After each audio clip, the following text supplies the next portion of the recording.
Para jamaah tarawih rahimakumullah, saya akan menyampaikan salah satu hadis yang diriwayatkan oleh Imam Abu Dawud yang barangkali relevan dengan zaman sekarang ini. Kalau saya itu membaca banyak hadis ya, apa yang dibayangkan Nabi pada waktu itu sekarang ini sudah pada kejadian ya. Apa yang dipikirkan, apa yang dibayangkan Nabi, nanti umatku itu seperti ini, seperti ini, seperti ini, sekarang sudah kesampaian. Banyak sekali ya hadis yang seperti itu. Antara lain yang ingin saya sampaikan ini nanti, yusikul umam anta ta'alaikum kama tada aklatu min qasyatiha wa qalu qailuna min qillatin nahnu yawma idzin qala bal antum katsirun walakin hudha'un ka hudha'is sa'ilin walanan zalu min sudurhim adwakumul labhabata wal yakdifana fi qulubikum al wahnu qalu qailun ya Rasulullah wa mal wahnu qala hubud dunya wa karahatul maut. Nabi mengatakan nanti pada suatu saat bisa jadi umat Islam, umatku, umat Islam itu akan diserang, diserbu oleh musuh-musuhnya, baik dari depan maupun dari kanan, dari kiri, dari belakang, pokoknya diserbu, dikeroyok oleh musuh-musuhnya. Sahabat bertanya, apakah umat Islam itu nanti sedikit ya Rasulullah? Sedangkan musuh-musuhnya itu banyak. Nabi mengatakan tidak. Umat Islam banyak sekali, musuhnya juga banyak. Tapi musuhnya tidak takut lagi kepada orang Islam. Orang Islam tidak ada yang ditakuti lagi. Karena orang Islam itu nanti ibarat buih. Buih itu umpluk. Ya. Di lautan. Jadi kalau kita melihat gelombang pasang di lautan, gelombang itu makin ke pantai itu kan membawa buih-buihnya, kemudian buihnya itu dicampakkan di pantai, kemudian gelombangnya kembali lagi ke tengah lautan, demikian seterusnya. Seperti buih, umpluk. Buih atau umpluk itu meskipun menggunung, dipercikin air sedikit gitu bercerai-berai, ya, atau dihembus angin, dikipasin gitu, umpluk itu bercerai-berai. Itulah umat Islam itu rapuh seperti itu. Ada ulama yang mengatakan umat Islam itu nanti ibarat sampah. Sampah itu menggunung banyak sekali, tapi tidak bermanfaat. Nah, inilah. Jadi umat Islam nanti tidak bermanfaat. Karena apa? Karena kena sindrom kata Nabi. Penyakit yang bernama al-wahnu. Sahabat bertanya, apa al-wahnu itu ya Rasulullah? Nabi mengatakan al-wahnu itu cinta dunia dan takut mati. Nah, ini. Ya. Karena apa kok bisa sangat mencintai dunia dan takut mati? Nabi mengatakan karena imannya lemah atau malah mungkin tidak beriman. Ternyata ada orang Islam yang tidak beriman. Ya. Kalau kita membuka firman Allah di dalam surat Al-Hujurat. Surat Al-Hujurat itu surat yang ke-49 ayatnya 14. Qalatil a'rabu amanna lam tu'minu walakin qulu aslamna falamma yadkhulul iman fi qulubikum. Ada orang Badui menghadap Nabi setelah jamaah sholat ya, menghadap Nabi sambil mengatakan, "Ya Rasulullah, kami telah beriman." Nabi mengatakan, "Belum. Kamu belum beriman, kamu baru Islam. Iman belum mengendap ke dalam hatimu." Saya berpikir, para jamaah rahimakumullah, itu orang Badui selalu sholat berjamaah bersama Nabi, makmum Nabi, ikut majelis taklimnya Nabi. Saja sama Nabi dikatakan belum beriman. Apalagi kita semuanya ini yang belum pernah ketemu Nabi, belum pernah hidup di zamannya Nabi, apakah sudah beriman? Ya, jadi Mari kita introspeksi kepada diri kita masing-masing. Ya, kita introspeksi kepada diri kita masing-masing. Coba kita ini apakah sudah beriman? Beriman menurut Allah. Beriman seperti apa ya yang digariskan oleh Allah. Coba kita kalau membuka firman Allah di dalam surat Al-Hujurat kelanjutannya yang tadi saya bacakan tadi, surat yang ke-14, sekarang surat yang ke-15. Innamal mu'minuna alladzina amanu billahi wa bi rasulihi tsumma lam yartabu wa jahadu bi amwalihim wa anfusihim fi sabilillah ulaika humus shadiqun.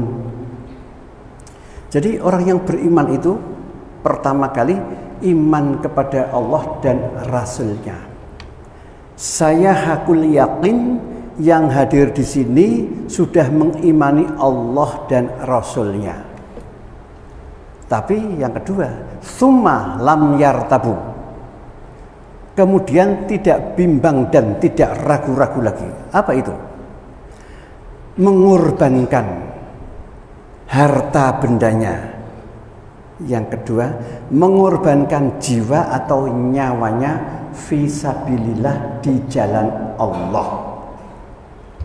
Mereka itulah orang yang beriman yang sebenar-benarnya. Coba.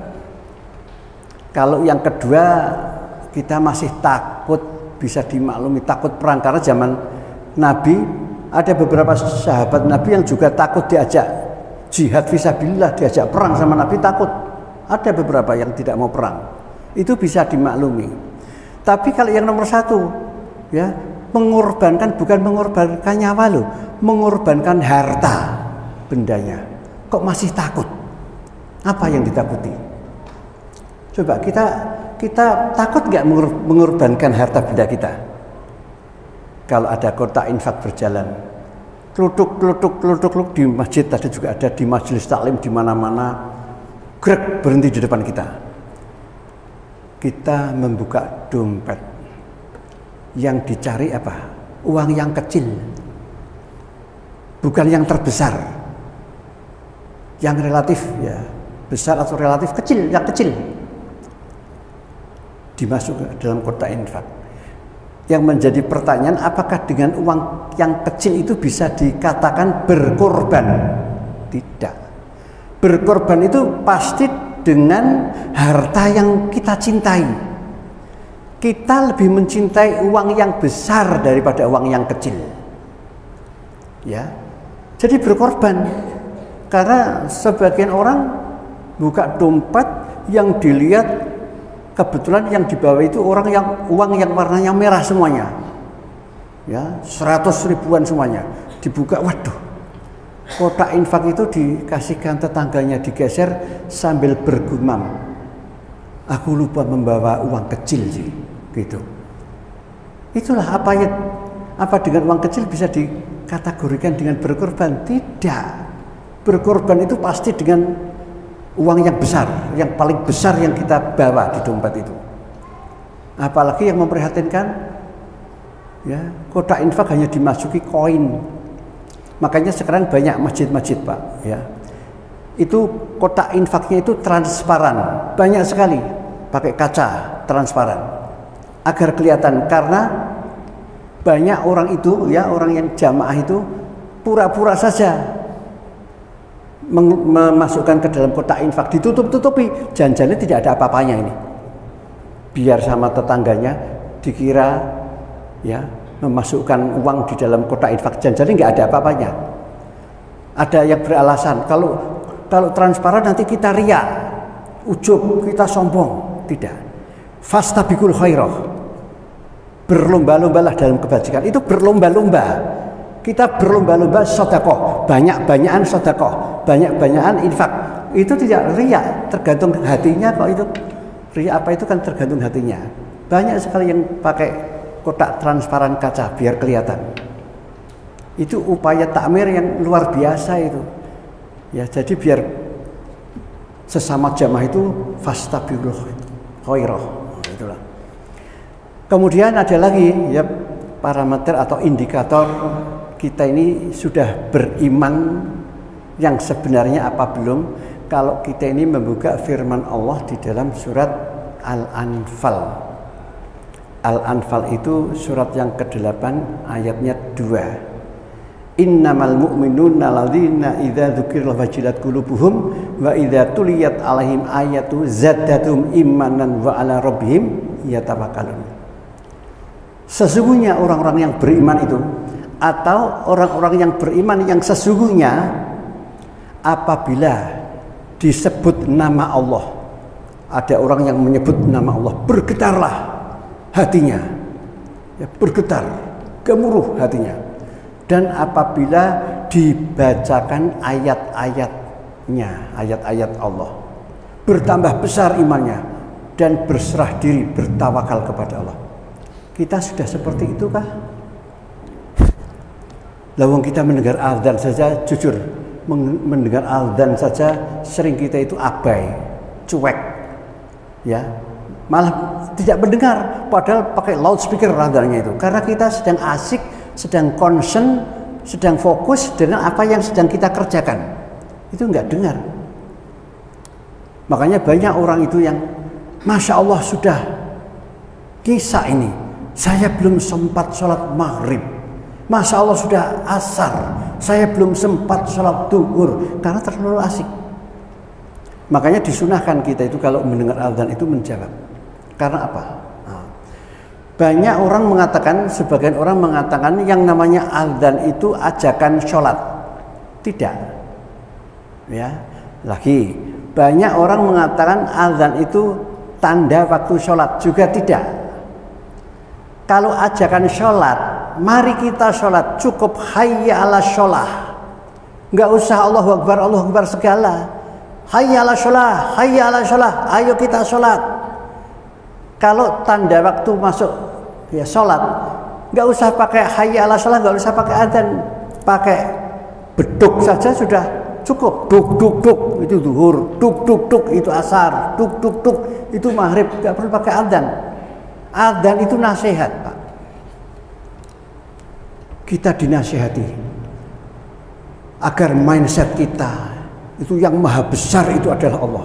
Ketika mendengar Allahu Akbar, yang maha besar Allah, Allah maha besar, Allah maha besar, sehingga kita terlepas atau kita terhindar dari perbuatan syirik, baik syirik kecil maupun syirik besar. Banyak loh kita ini ya melakukan perbuatan syirik tanpa kita sadari.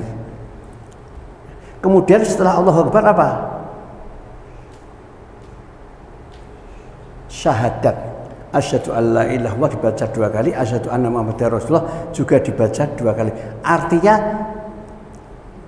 kita selalu mengulang-ulang syahadat sehari 5 kali karena kita selalu menjawab azan. Karena sering para jamaah rahimakumullah, syahadat kita itu batal. Kita sudah tidak ada Tuhan selain Allah, kok kita melakukan perbuatan syirik meskipun syirik kecil. Contohnya apa? Kita pakai akik. Kita mengatakan, wah saya kalau pakai akik ini, wah ini tinggalan warisan dari kakek saya, selamat. Wah kemana-mana saya selamat. Kapan itu ketinggalan di rumah, saya kecelakaan. Nah itu seakan-akan yang bikin selamat itu akik. Seorang pedagang jualan, wah saya kalau pakai akik ini jualan saya laris, laku keras, laris manis. Tapi pernah akik ini ketinggalan tidak saya pakai untuk berdagang, rugi, bubruk, bangkrut. Nah ini seakan-akan yang memberikan rezeki itu akik. Itu sudah syirik itu. Apalagi Nabi mengatakan manata kahinan awarafun fasyadaku bima yaqulu faqad kafar. Kita masih percaya dengan praktek-praktek pedukunan, tanya ke paranormal dan lain sebagainya. Faqad kafar kata Nabi, kafir. Naudzubillah. Itulah. Jadi dinasihati terus kita ini dengan azan. Baru setelah syahadat apa? Hayya ala sholah. Ya. Setelah syahadat sholat. Setelah sholat menarik lagi hayya alal falah, capailah kemenangan, capailah kebahagiaan, capailah kesuksesan. Diharapkan orang-orang yang sholatnya bagus itu sukses hidupnya. Dan para jamaah rahimakumullah, untuk diketahui saja, adzan itu sejak zaman Nabi sampai kiamat gak pernah putus. Ya, nasihat kepada penduduk bumi. Sebagai contoh, ya, Jogja adzan. Sebelum adzan Jogja selesai, Purwokerto sudah mulai adzan. Allahu Akbar, Allahu Akbar. Sebelum Purwokerto selesai, Cirebon sudah mulai adzan. Bandung sudah, dan seterusnya sampai di seluruh dunia itu bumi itu diliputi dengan adzan terus, berganti-gantian terus sampai kiamat itu. Itu kan luar biasa. Itu nasihat Allah kepada penduduk bumi. Oleh karena itu marilah para jemaah rahimakumullah, kita tingkatkan keimanan kita. Tadi saya menjelaskan persoalan iman lemah atau belum beriman sama sekali. Makanya kita bisa melihat yang diperintahkan untuk berpuasa itu bukan orang Islam. Orang Islam tidak diperintahkan untuk berpuasa. Yang diperintahkan untuk berpuasa orang-orang yang beriman. Ya ayyuhalladzina amanu kutiba alaikumusiyam dan seterusnya. Itulah. Makanya orang Yahudi itu mempunyai slogan, pernah berkuar-kuar, saya tidak bakalan takut kepada orang Islam. Orang Islam itu tidak ada yang ditakuti. Sampai kiamat pun saya tidak takut kepada orang Islam. Saya takut kepada orang Islam kalau saya melihat jamaahnya sholat subuh seperti Jumatan. Saya takut. Itu artinya yang ditakuti bukan orang Islam tapi orang yang beriman. Saya prihatin para jamaah rahimakumullah. Saya memberikan kultum pengajian di sini itu sudah puluhan tahun. Tapi fenomena yang menarik sekarang, softnya tambah maju. Dulu penuh, full. Itu tidak di sini, di masjid-masjid mana-mana itu full. Sekarang itu artinya kan orang tidak peduli lagi. Itu bukan yang hadir di sini itu insya Allah orang-orang yang beriman. Tapi yang tidak hadir itu perlu diragukan keimanannya, karena yang memakmurkan masjid innama ya'muru masajidal man amana billahi wal yaumil akhir wa aqimis sholata wa ataz zakat wa lam yakhsha Allah ulaika humul muhtadin, ya. Jadi yang memakmurkan masjid Allah itu orang-orang yang beriman, bukan orang Islam. Jujur, banyak orang Islam yang tidak senang ke masjid. Yang memakmurkan masjid-masjid Allah itu orang-orang yang beriman kepada Allah dan hari akhir. Mereka itu yang mendapatkan petunjuk, mendapatkan hidayah dari Allah. Makanya ini kalau kita melihat fenomena akhir-akhir ini, yang kena bencana musibah banjir, kota-kota yang mayoritas Islam, di Sumatera Barat, di Demak mayoritas Islam. Kenapa? Kita introspeksi, apakah kita ini sudah beriman? Apa hanya Islam-Islaman saja? Marilah kita kembali di jalan yang benar. Mumpung ini di dalam bulan suci Ramadan, monggo kita tingkatkan keimanan kita agar iman kita meningkat, dan nanti insya Allah kita la'allakum tattaqun, menjadi orang-orang yang bertakwa. Barangkali ini yang bisa saya sampaikan, mudah-mudahan bermanfaat bagi kita semuanya. Billahi taufiq wal hidayah. Assalamualaikum warahmatullahi wabarakatuh.